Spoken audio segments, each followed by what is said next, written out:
আজকে হচ্ছে বৃহস্পতিবার, সকালবেলায় সব কিছু কাজকর্ম সেরে বাগানে চলে এসেছি ফুল তুলতে। পুজো টুজো করে তারপর আস্তে আস্তে রান্নাবান্না কাজকর্ম সব কিছু সারবো। কাজকর্ম বলতে এমনি বাসি কাজ সব সারা হয়ে গেছে, ঘর মোছা, কাপড় কাচা, বাসন ধোয়া, তার সঙ্গে আবার নিজের স্নান হয়ে গেছে। আর এরপর আমি ঠাকুরের বাসন টাসন ধুয়ে এলাম, দিয়ে তারপরে এখানে এসেছি একটুখানি ওই ফুলগুলো তুলতে। একদিন তোমাদের বলছিলাম না, যেদিন আমার গাছে মানে ফুলের দরকার বেশি সেদিন গাছটা এতটুকু সাথ দেয় না, সেটা এতটুকুও ফুল ফুটবে না। আর এদিকে দেখো আমাদের বাড়ির পেছন দিকটাতে প্রচুর পরিমাণে আম ধরে এই গাছটাতে, আর এত আমগুলো পরে চিন্তার বাইরে, দেখতে পাচ্ছ। কিন্তু এই আমগুলো যেন তো একটাও খাওয়ার মতো না, কারণ যেই কাটছি দেখে মনে হচ্ছে খুব সুন্দর, যেই কাটছি ভেতরটা কালো কালো। জানি না এবারে এই বছরের আমগুলো এরকম, বাজার থেকে ওর বাবা যখন ভালো আম কিনে নিয়ে আসছে তখনও দু চারটের মধ্যে এরকম থাকছে। আর দেখো এদিকে গাছে ফুল তুলতে এসেছি, দেখি ওই দিকটা গাছটাতেও একটা ফুল ফোটেনি সেরকম, এদিকেও নেই। এই দু চারটে নয়নতারা, একটু কাঠটগর, ব্যাস, কোনো জবা ফুলও ফোটেনি। ওপর দিকে দু একটা ফুল ফুটেছে যা আমি কোনো মতে লাগাল পাবো না।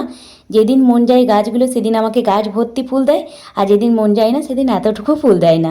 আর দেখ, কালকে আমার ফুলের দরকার অতটা ছিল না, এই গাছটাতেও ফুল দিয়েছিল, আজকে সেই গাছটাও ফুল দেয়নি। তাহলে চিন্তা করতে হয় যে গাছগুলো আমার প্রতি কত রেগে আছে। চলো, যেটুকু পেয়েছি সেটুকু দিয়ে মা লক্ষ্মীর পুজোটা করে নিই। তারপর আবার বাবু উঠেছে, ও বাথরুম টাথরুম যাচ্ছে, তারপর ওকে গিয়ে শরবত জল দেবো। আর এই গাছটাতে ফুলগুলো আমি তুলে পুজো করি না, দেখতে সুন্দর লাগে, তবে আজকে উপায় নেই তাই তুলতেই হলো। কারণ ঘরেতেও 5টা ঠাকুর আছে, সবারই চরণতে একটা করে তো ফুল দিতে হবে, তাই ভাবলাম এই গাছটায় ফুলটাই নিয়ে যায়। আর এই দেখো জবাটা কোথায় ফুটেছে, দেখো ওরা কি পারা যায় বলো এতটা ওপর থেকে।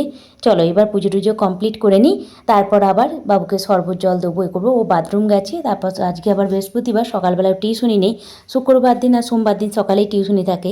চলো পুজোটা কমপ্লিট করে নিই, তারপরে আবার নিজের কাজ সারবো, রান্না বান্না চা খাওয়া সব। এদিকে পুজো টুজো কমপ্লিট করে এসেছি, মোটামুটি এখন ওই 6:30 বাজবে। বাবুকে এখন এবার ছাতুর শরবত আর একটু ভিজানো বাদাম দিচ্ছি। বাবু এদিকে পড়তে বসে পড়েছে ওর নিজের কাজ সেরে। আজকে যেহেতু সকালবেলায় টিউশনি নেই তাই এখানে পড়তে বসে পড়েছে।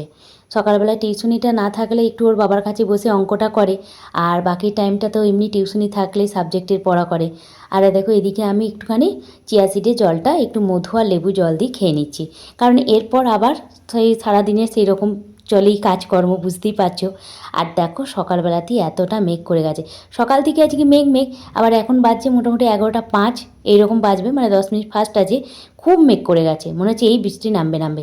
এখন ওর বাবার কাছে একটুখানি পড়ছে জল খাবার খাওয়া নেওয়ার পর, তোমাদের বলতে বলতে এখন বাজছে 1টা, মানে 1টা 5।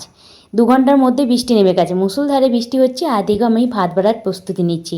ওদেরকে বললাম এবার উঠে পড়ো, আবার ভাতটা দিয়ে দিই, কারণ বৃষ্টি নেমে গেছে, কারেন্ট টারেন্ট চলে যাবে। আর এদিকে আমি আজকে করেছিলাম মোরলা মাছ ভাজা। আমরা বৃহস্পতিবারটা না, মাছটা যেহেতু শুভ তাই মাছটা খাই, তবে পেঁয়াজ রসুনটা তোরা রান্নাটা করি না। আর এদিকে উচ্ছে আলু ভাজা, ঝিঙে আলু পোস্ত, পেঁপে ভাজা, মুগের ডাল, আর এখানে করেছিলাম মোরলা মাছ ভাজা। মুগের ডালটা ওইদিকে রাখা আছে, আগে নামিয়ে দিয়ে এসছি। আর একটুখানি আমার দই আছে, গ্রীষ্মকাল মানে তো আমার দই থাকবেই। এদিকে এখন বাজছে বিকাল 4:30। এরপর খাওয়া দাওয়া কমপ্লিট করার পর একটু রেস্ট নেওয়ার পর বিকাল 4:30 বাজছে। বাবু যাবে একটুখানি পর, বেলা পর ওই 5:30টার দিকে টিউশনি। তার আগেটাই ভাবলাম ওকে একটুখানি, ওই নিজে বললো মা সেদিন তুমি বানিয়ে দিয়েছিলে আমাকে ঠান্ডা চকলেট কোল্ড কফি, তারপর আবার বানিয়ে দেবে। আমার ঠিক আছে দিচ্ছি, গরম তো আছে, বৃষ্টি পড়ার পরও এতটাই গরম দিয়েছে, তার মানে দেখ বাবু ঠান্ডাটা দেবো না, তবে হালকা কুসুম গরম দুধ দিয়ে বানিয়ে দিচ্ছি। দিয়ে বলছে যে গরম দুধ দিয়ে, আমরা হ্যাঁ বাবা খুব ঠান্ডাটা দেবো না, এই তো বৃষ্টি হলো গরম লাগছে মানছি, কিন্তু এই সময় যদি খাও তোমার ঠান্ডা লেগে যাবে। তুমি সকালবেলার দিকে যেদিন বানিয়ে দেবো সেদিন একটু বরফ দিয়ে ঠান্ডা ঠান্ডা বানিয়ে দেবো, এখন হালকা কুসুম গরম দুধ দিয়ে বানাবো। তার জন্য এখানে দেখো 2 চামচ কফি, 4 থেকে 6 চামচ মতো চিনি নিয়ে একটু গরম জল দিয়ে ভালো করে এই মেশিনটার সাহায্যে ব্লেন্ড করে নিয়েছি। এইটার সাহায্যে না খুব সুন্দরভাবে তৈরি হয়, তোমরা মনে করলে একবার নিতে পারো। আমার ওই রান্নাবান্না মুন ভিডিওতে দেখবে, ওখানে তোমার লিঙ্কটা দিয়ে রেখেছি, এটা তোমরা কিনতে পারো। সত্যি বলছি খুব উপকার দিয়েছে আমার, তবেই তোমাদেরকে বলছি এটা নিতে পারো। আর দেখো কত সুন্দর সেই তোমার যাকে বলে ক্যাপুচিনো যে কফিটা তৈরি করে, সেই কফিটা এরকম ফ্লাপি টাইপের, মানে যাকে বলে একদম হুইপ হয়ে গেল।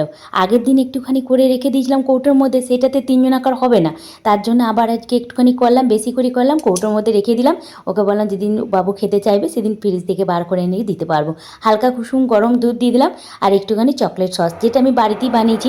আমি ওই চ্যানেলে দিয়ে দেবো একদিন তোমাদেরকে ওই ভিডিওটা। এবার এটাকে খুব ভালো করে একটু ব্লেন্ড করে নেবো, দিয়ে গ্লাসের মধ্যে ঢেলে পরিবেশন করে নেবো। আর বুঝতেই পারছো এই সময় এই জিনিসটা খেতে খুব ভালো লাগে, ঠান্ডা ঠান্ডা।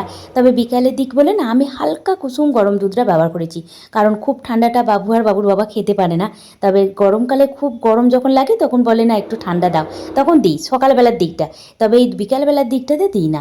আর খেতে ইচ্ছা করে, ছেলে তো মাঝে মাঝে চায় না, মানে মাঝে মাঝে চায়, আবার মাঝে মাঝে কোনো কিছু বলে না, না চাইতেই আমি দিয়ে দিই বলে সেরকম আবদারও থাকে না। আজকে যেহেতু বললো নিজে বড় মুখ করে, তাই ভাবলাম তিনজনের জন্যই তৈরি করি। বাবুর বাবাকেও জিজ্ঞাসা করলাম খাবে, বললো হ্যাঁ দাও খাবো। তাই তিনজনের জন্যে একটুখানি ওই মানে কোল্ড কফি তো বলবো না, চকলেট কফি বানিয়ে ফেললাম। চলো ওদেরকে দিয়ে আসি, আর বাবু খেয়ে কী বলে সেটা তোমাদের সঙ্গে দেখাচ্ছি, শেয়ার করছি। চলো এরপর বাবু যাবে টিউশনি। আজকের ব্লগটা তাহলে এখানেই শেষ করছি। ভালো থেকো, সুস্থ থেকো। ব্লগটা ভালো লাগলে প্লিজ লাইক দেন, সাবস্ক্রাইব। আর এই যে মেশিনটা আমি দেখালাম, ওই পোর্টেবল জুসারটা, সেটা তোমরা অবশ্যই একবার পারচেস করে দেখতে পারো, সত্যি খুব উপকার দেবে। ভিডিওটা এখানে শেষ করছি। Bye bye, tata.